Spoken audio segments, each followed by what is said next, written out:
So hello guys and welcome to my another vlog. र आज म एउटा सानो मोटो भ्लग गर्न गइरहेको छु आफ्टर लङ टाइम, किनभने बिचमा त्यस्तै भयो है, कतिवटा कुराहरूले गर्दाखेरि म गर्नु पाइनँ।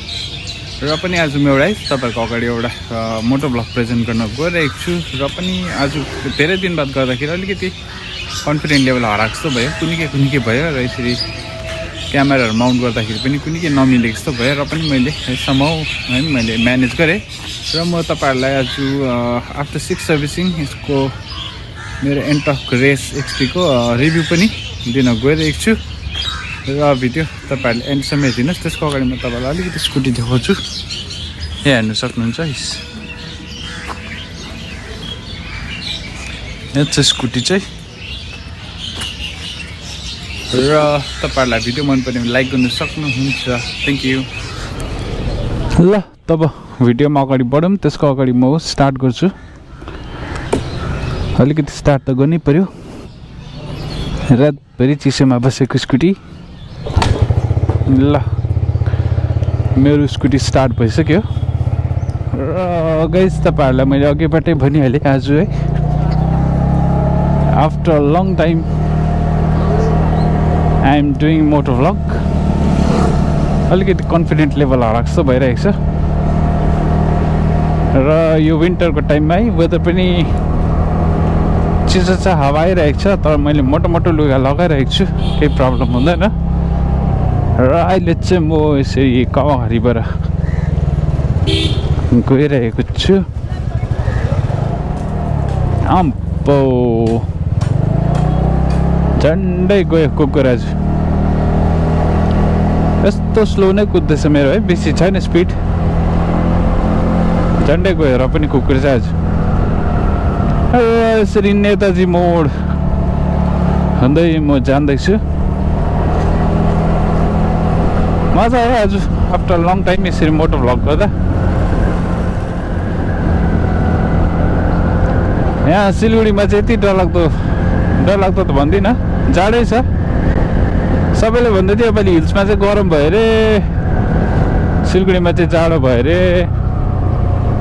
र साँच्चै नै अहिले पुरै चिसो भइरहेको छ। बिहान र बेलुका त भन्नै भएन, आम्मा यति डरलाग्दो कुहिरो लागिरहेको हुन्छ। कुहिरो त एक्चुअली कुहिरो भन्दैन त्यसलाई, फग है, डरलाग्दो लागिरहेको हुन्छ। यहाँबाट कहाँबाट छ एउटा सर्टकट बाटो छ कि त्यहाँबाट जानुपर्छ? यहाँबाट भित्र यसरी पसौँ। यो चाहिँ तपाईँको कवाखाली पर्छ।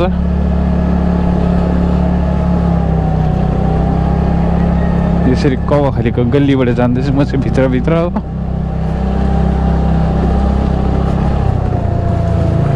अफ रोडिङ गर्नु मजा आयो। यहाँबाट लेफ्ट भित्र पस्नुपर्छ।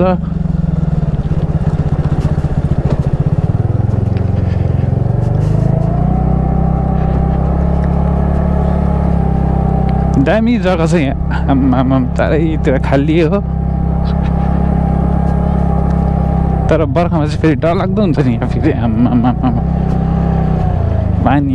पानी भएर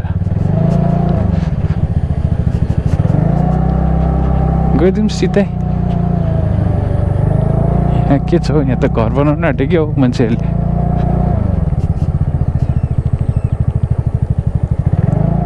सो गाइस मेरो स्कुटी चाहिँ अब यहाँ छ। म तपाईहरुलाई अघि भनिसकेँ तपाईहरुलाई कि म एउटा सानो रिभ्यू दिन गइरहेको छु भनेर।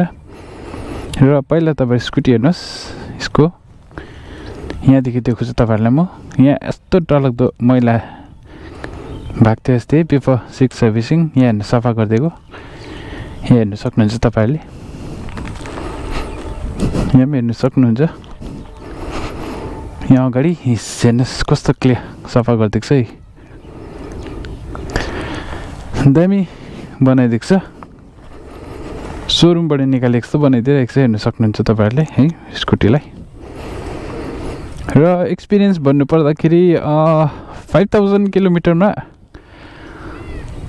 मलाई अलिकति प्रब्लम भएको थियो। त्यो चाहिँ के हो भन्दाखेरि रियर ब्रेकको है मेरो ब्रेक सु गएको थियो। यसरी के गरेर कराउँथ्यो तपाईँको त्यस्तो खालको साउन्ड आउँछ नि रोक्दाखेरि के त्यस्तो हुन्थ्यो र आफ्टर 5000 मैले चेन्ज गरिदिएँ त्यहाँदेखि मैले अहिले म तपाईँहरूलाई देखाउँछु कति किलोमिटर भयो भनेर यहाँ हेर्न सक्नुहुन्छ 6683 भएको रहेछ है अलमोस्ट तपाईँको 1600-1700 किलोमिटर कुदेर चाहिँ मैले सर्भिसिङ गरेको र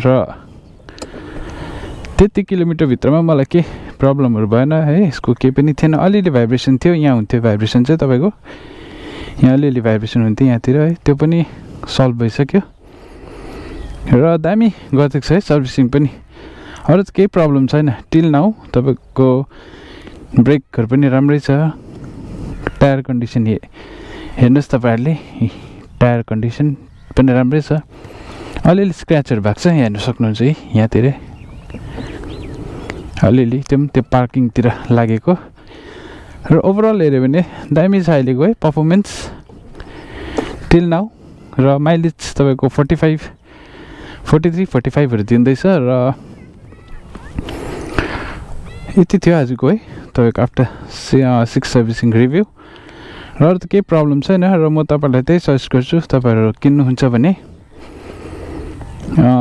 एन्टर्क रेस एक्सपी नै किन्नुहोस् राम्रो छ यो चाहिँ budget friendly mileage friendly power पनि छ फुल सेटिस्फ्याक्सन पाउनुहुन्छ तपाईँहरूले र यति नै थियो रिभ्यू चाहिँ र आउने दिनहरूमा म तपाईँहरूलाई अझै म भन्छु के थियो भनेर कुनै किसिमको प्रब्लम केही पनि छैन अहिलेसम्म र गाइस मैले तपाईँहरूलाई आज यसरी सानो रिभ्यू पनि दिइहालेँ आफ्टर 6 सर्भिसिङ र यसको है कतिवटा एडभान्टेज थियो डिसएडभान्टेज थियो त्यो पनि मैले तपाईँहरूलाई भन्ने कोसिस गरेँ र आशा छ तपाईँहरूलाई मन पर्यो होला र यसरी आउँदो दिनहरूमा म फेरि अझै नयाँ यसरी भिडियो बनाएर लिएर आउँछु मेरो स्कुटीको बारेमा र आजको भिडियो तपाईँलाई कस्तो लाग्छ मन पर्यो भने लाइक गर्नुहुन्छ सेयर गर्नु सक्नुहुन्छ र मेरो च्यानलमा नयाँ भने सब्सक्राइब पनि गर्नु सक्नुहुन्छ टिल देन गुड बाई।